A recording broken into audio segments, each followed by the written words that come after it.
Halo semua, balik lagi di channel Teraokun. Sebelum pembahasannya dimulai, silahkan klik tombol subscribe dan aktifkan lonceng notifikasinya supaya kalian gak ketinggalan info dan teori terbaru seputar One Piece.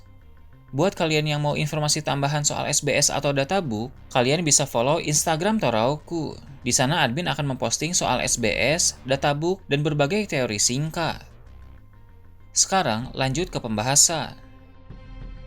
Melanjutkan pembahasan admin Teraokun sebelumnya, kali ini kita kembali menyoroti keadaan di dunia bawah Elbaf. Seperti yang telah admin Teraokun bahas sebelumnya, di sana ada seorang raksasa iblis yang jatuh di tempat di mana Luffy, Loki, dan Gaban sedang berada saat ini. Gaban pun meminta Luffy untuk melawan raksasa iblis itu karena dia ingin memantau dan mengarahkan Luffy tentang bagaimana cara mengontrol Hoshoku Haki dengan lebih baik. Menurut Gaban, Hoshoku Haki Luffy memang sudah cukup kuat, tapi penguasaan dan kontrolnya masih harus ditingkatkan. Luffy pun berdiri di hadapan raksasa iblis itu dan mulai mengeluarkan Hoshoku Haki yang besar. Kemudian dia bersiap untuk melancarkan suatu serangan. Namun, sebelum Luffy bergerak, Gaban langsung berteriak dengan bilang bahwa bukan begitu cara menyerang dengan penguasaan Hoshoku Haki yang baik. Chopper yang saat ini sedang merawat Gaban pun menjadi sangat bingung karena Luffy bahkan belum menyerang, tapi Gaban malah sudah berteriak memarahi Luffy. Ternyata Gaban memakai Kenbushoku Haki tingkat tinggi untuk melihat sekilas masa depan, sehingga dia tahu apa yang akan segera Luffy lakukan. Gerakan serangan yang akan Luffy lakukan itu ternyata gerakan yang salah, karena kontrol Haki dalam serangannya masih belum optimal. Fokus Luffy pun menjadi teralihkan ketika Gaban berteriak tadi, sehingga si raksasa iblis di hadapannya itu pun seketika langsung segera menyerang. Luffy terkejut tapi masih bisa menghindar dengan refleks yang sangat baik. Kemudian setelah itu, Luffy pun mengeluarkan Hoshoku Haki dengan lebih fokus lagi. Kali ini, Gaban tidak berkata apa-apa, dia membiarkan Luffy untuk segera menyerang. Sepertinya gerakan serangan Luffy kali ini sesuai dengan arahan dari Gaban, sehingga Gaban pun tidak memarahi Luffy.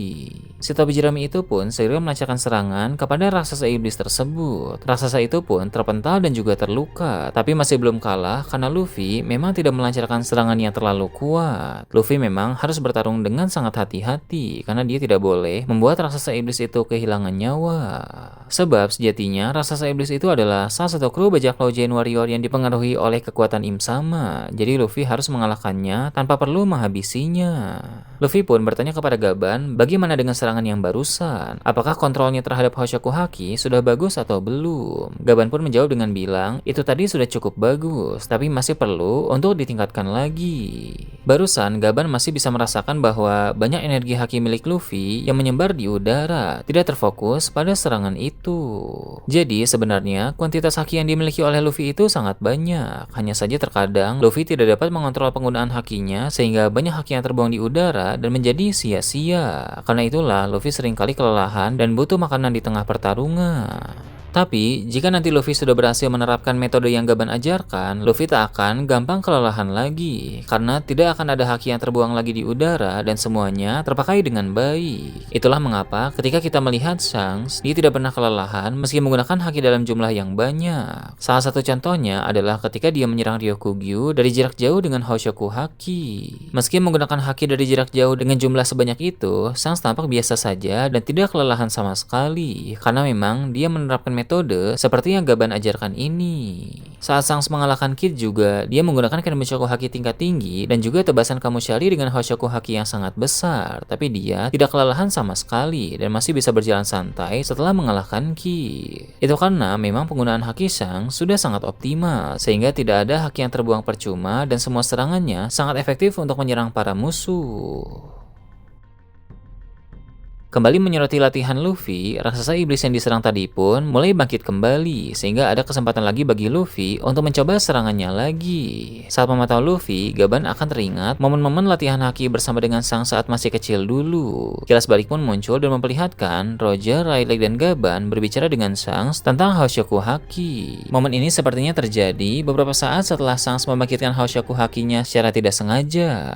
Awalnya, Roger dan yang lain melatih Shanks bagaimana cara mengontrol Hoshoku Haki haki untuk menekan mental lawan, sebab ini adalah dasar dari jenis haki tersebut. Mereka pun memberikan Shanks semacam ujian praktek dengan melibatkan hewan buas. Setelah dibekali pengetahuan yang cukup, Shanks yang masih kecil pun mampu untuk mengintimidasi hewan buas itu. Seiring berjalannya waktu, akhirnya mereka pun mulai melatih Shanks bagaimana cara melapisi serangan dengan Hoshoku Haki. Mengapa tiga orang itu senang melatih Shanks secara bersama-sama? Karena memang mereka begitu antusias dengan bakat dan perkembangan dari si rambut merah itu. Shanks yang masih kecil sudah mampu menguasai 3 jenis haki dengan sangat baik, sehingga tentu para senior dalam bajak laut Roger sangat antusias.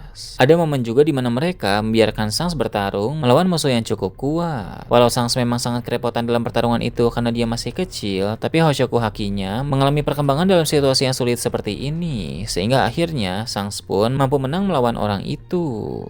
Pada suatu pertempuran yang lain, semuanya terkejut saat Shanks memakai teknik Kamushari. Tentu Kamusharinya di sini masih terbilang sangat lemah, jauh berbeda dari Kamushari milik Roger dan jauh berbeda juga dengan Kamushari Shanks saat dewasa. Namun tetap saja bisa memakai teknik itu meski dalam skala kecil, sukses membuat orang-orang menjadi terkejut termasuk Roger itu sendiri. Sebab Roger tidak pernah mengajarinya teknik tersebut, melainkan Shanks sekadar meniru itu karena dia sering melihat Roger memakainya. Roger juga dulu mampu menguasai teknik Kamushari itu ketika sudah remaja, sedangkan Shanks bisa meniru teknik itu dari saat dia masih kecil. Hal ini membuktikan bahwa bakat yang dimiliki oleh Shanks benar-benar luar biasa. Roger bahkan berkata, jika Shanks terus mengasah kemampuannya itu, maka dia akan menjadi sosok yang sangat kuat, bahkan bisa melampaui Roger itu sendiri. Kembali ke masa sekarang ini, Gaban masih memantau Luffy. Gaban bisa merasakan bahwa potensi Luffy juga sangat besar sama seperti Shanks. Karena itulah, mulai dari Rayleigh Lake dulu sampai Gaban saat ini, sangat antusias melatih Luffy karena mengingatkan mereka ketika melatih Shanks dulu. Bahkan Gaban berkata, jika saja Roger masih hidup, dia juga pasti akan sangat antusias melatih Luffy. Loki yang kini sedang melihat latihan Luffy pun sama-sama menjadi teringat soal Shanks. Loki dulu pernah dikalahkan oleh si rambut merah itu, sehingga dia paham betul sehebat apa Shanks dalam penguasaan haki. Pendapat Loki kurang lebih sama seperti Gaban. Menurutnya, Shanks dan Luffy memiliki kapasitas haki yang hampir sama, hanya saja yang membedakannya adalah penguasaan dan kontrol atas haki yang besar itu. Loki berkata bahwa jika Luffy mampu menguasai apa yang diajarkan oleh Gaban ini, maka kekuatan Luffy akan bisa sebanding dengan Shanks. Dengan kata lain, jika setelah ini Loki berduel 1 lawan 1 melawan Luffy, maka kemungkinan besar Loki akan kalah. Bukannya takut, Loki malah tersenyum seram dan menjadi semakin penasaran, ingin mencoba duel 1 lawan 1 melawan Luffy. Tapi tentu itu urusan nanti. Untuk sekarang ini, dia dan Luffy akan bekerjasama terlebih dahulu melawan para musuh di atas sana. Jika nanti keadaan sudah kondusif dan ada kesempatan, Loki ingin mencoba berduel 1 lawan 1 melawan Luffy. Ini tentu bukanlah duel yang berlandaskan kebencian, melainkan duel hanya karena rasa penasaran saja. Pada akhirnya nanti, Luffy dan Loki tetap akan menjadi rekan. Berpindah ke tempat lain, Pulau Hachinosu juga akan ditampilkan. Di sana ada Shiki yang beberapa waktu lalu terkena serangan dari Sengoku, tapi dia tampak masih belum kalah. Dia pun segera melancarkan serangan balasan sehingga pertarungan menjadi semakin sengit. Seperti yang telah Admin Rakun bahas, sebelumnya Shiki sudah dikalahkan oleh Garp melalui pertarungan yang cukup panjang. Tapi Dokyo memberinya ramuan penyembuh instan untuk membuat Shiki bangkit kembali bahkan mendapatkan peningkatan kekuatan. Walau nanti akan ada juga efek samping setelah khasiat dari ramuan itu habis. Jadi sekarang ini Shiki sudah bisa beraksi kembali dan mencoba untuk menyerang Garp yang sedang beristirahat. Sengoku pun tentu tidak bisa membiarkan itu sehingga Sengoku langsung menghadang Shiki. Pertarungan antara Sengoku melawan Shiki ini terbilang sangat menarik karena sang mantan Fleet Admiral tersebut akan mengeksplorasi lebih jauh lagi penggunaan kekuatan buah iblisnya. Sengoku tidak hanya akan mengeluarkan gelombang kejut dari telapak tangannya saja, tapi masih ada berbagai teknik hebat lain yang memang dia kuasai. Sebentar lagi kita akan bisa melihat kekuatan penuh dari Mythical Zoan Buddha milik Sengoku. Di area lain pulau tersebut, ada Koby dan Helmeppo yang bergerak untuk membantu Prince Grass dan kawan-kawan yang saat ini sedang kesulitan menghadapi Serapi Mihawk. Di sana, Vice Admiral Dole bilang bahwa mereka harus menyusun strategi yang baru. Menghadapi Serapi memang bukan hal yang mudah, karena mereka dirancang khusus oleh Vegapunk untuk menjadi petarung yang sangat kuat. Mereka juga harus fokus menyerang Serapi ketika api di punggungnya padam, karena saat itulah pertahanannya menjadi melemah. Kemudian, cerita memperlihatkan bagian dalam bangunan tengkorak Pulau Hachinosu. Di sana, ada beberapa komandan Titan yang sedang bertarung melawan beberapa kru inti bajak laut Akagami. Admin Trollkun sudah pernah membahas bahwa tujuan utama komandan Titan di tempat itu adalah untuk melaksanakan rencana rahasia dari Kurohige.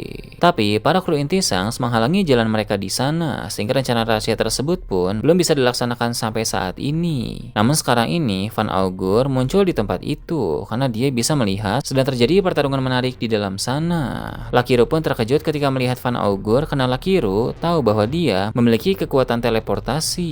Dengan begitu, jika para komandan Titan lain seperti Shiryu atau Katarina Devon memintanya untuk menggantikan mereka menjalankan perintah dari Kurohige, maka Van Augur bisa langsung berteleportasi ke ruangan utama di bangunan tengkorak untuk melaksanakan hal tersebut. Lakiru pun ingin segera menyerang Van Augur, tapi Shiryu tidak membiarkan itu. Apapun yang terjadi, Van Augur harus segera dihentikan, karena dengan kemampuan teleportasi yang dia miliki, dia bisa dengan mudah mencapai ruangan utama dalam bangunan tengkorak.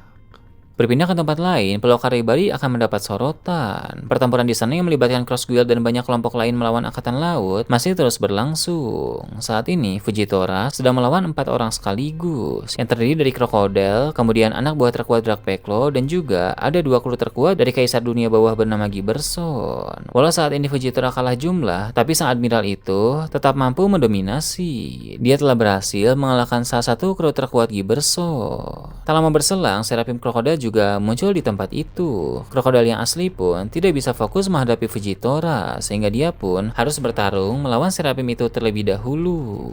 Jadi, posisinya saat ini tersisa anak buah terkuat Dragpeklo dan 1 orang kru terkuat Giberson yang harus dihadapi oleh admiral tersebut. Tentu keduanya akan menjadi sangat kerepotan dalam pertarungan ini, karena admiral Fujitora masih terlalu kuat untuk mereka berdua. Bagi yang sedang memantau jalannya pertempuran dari kejauhan, mulai panik lagi karena pihak Cross Guild cukup terdesak. Alvida pun bilang rupanya keadaan kembali menjadi merepotkan walau sudah banyak bala bantuan yang berdatangan ke sana. Bagi kemudian akan masuk ke dalam ruangan untuk mengambil sebuah dendenmushi yang berfungsi sebagai pengeras suara yang terhubung ke banyak speaker di Pulau Karibari. Dia mulai berbicara dengan berapi-api untuk membangkitkan semangat juang dari orang-orang yang ada di sana.